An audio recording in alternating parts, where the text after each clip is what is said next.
I want to thank all the CTA workers who make these trains run every day, and all the men and women who are going to really take this station and make it something very, very special. Not only for the riders, there's 1,000 buses that come here every day, and I think it's important we take good care of the riders, but also the neighborhood around here. Not too far from here is Chicago State University, a major university in our state of Illinois.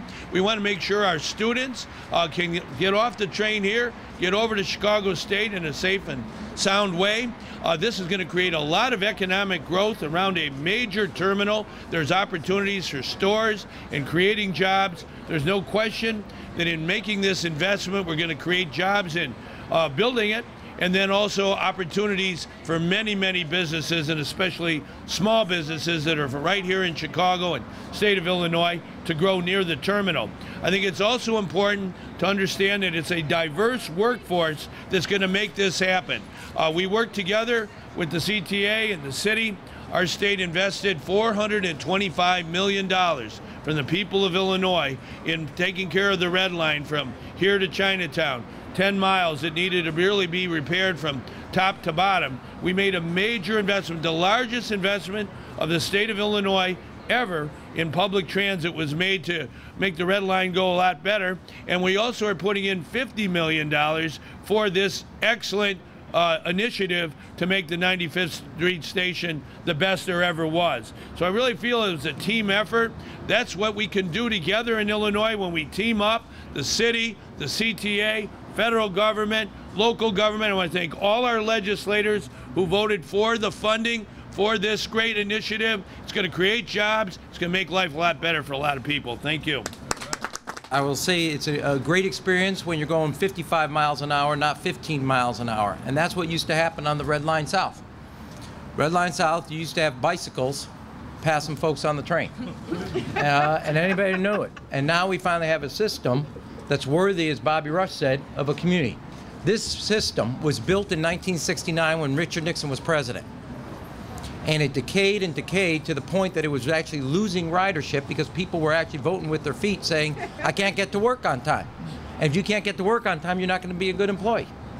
And we finally have a system all the way from Chinatown, as the governor said, right here to the 95th. Now this is the final installment of the modernization of bringing the Red Line South into the 21st century so the residents and the communities and the businesses could join the 21st century literally with the jobs and the economy that comes with this investment. And this is the largest intermodal facility in the entire CTA operation. 20,000 people rely on it to get to home, to work, to school, and the bases. And I remember, Forrest remembers this, when we went to see Secretary Ray LaHood, we actually filmed what went on, where kids were jumping between buses where they were pulling out to get to the train. And good news was we had a secretary that was committed to the city of Chicago.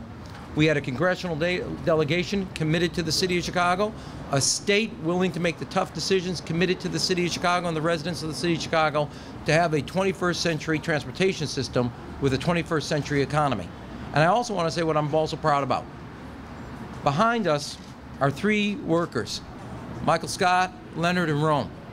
Because on this project, like the Red Line South track work, but also now building this station, they are community members who got trained through the urban leadership and that are part now of the workforce that are building the station in which they live. And that's now the standard throughout the CTA. And as Michael Scott noted, he was out of work. He's now not out of work.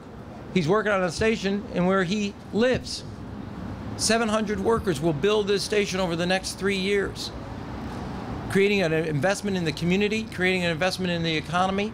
And the truth is, when you look at this and look at the future, it's not going to be a CTA station. It looks like a airport station, airport terminal. And that's what the residents of the city of Chicago here on the south side have been waiting since 1969 to have the investments to make sure that they can participate, get to work, get to school, get to home, get to neighborhood, see friends on a system that actually allows them to use it rather than leave it and try to go by bus and by car. And I do want to say this is when we open up the Red Line South, You know this is a tremendous success when there are these many people on this side of the microphone versus the other side of the microphone. And I want to take my hat off to Forrest and Terry and all the workers and everybody, because the Red Line South work was done on time and on budget. It took a tremendous decision that we were going to close the system, use these investments and the savings to build all the other stations up. And I see the future here in this station and this collaborative effort, federal, state, local, CTA running the project, employing people in their community to build their own community up and have a station and a train system and a public transportation system that's worthy of being called, which it is, the best in the country. Because the CTA moves more people in a single month than all of Amtrak nationwide all year. And so the 20,000 people that rely on the 95th Street station daily, we're going to get you into the 21st century building a great system. Congratulations to everybody that's part of this effort.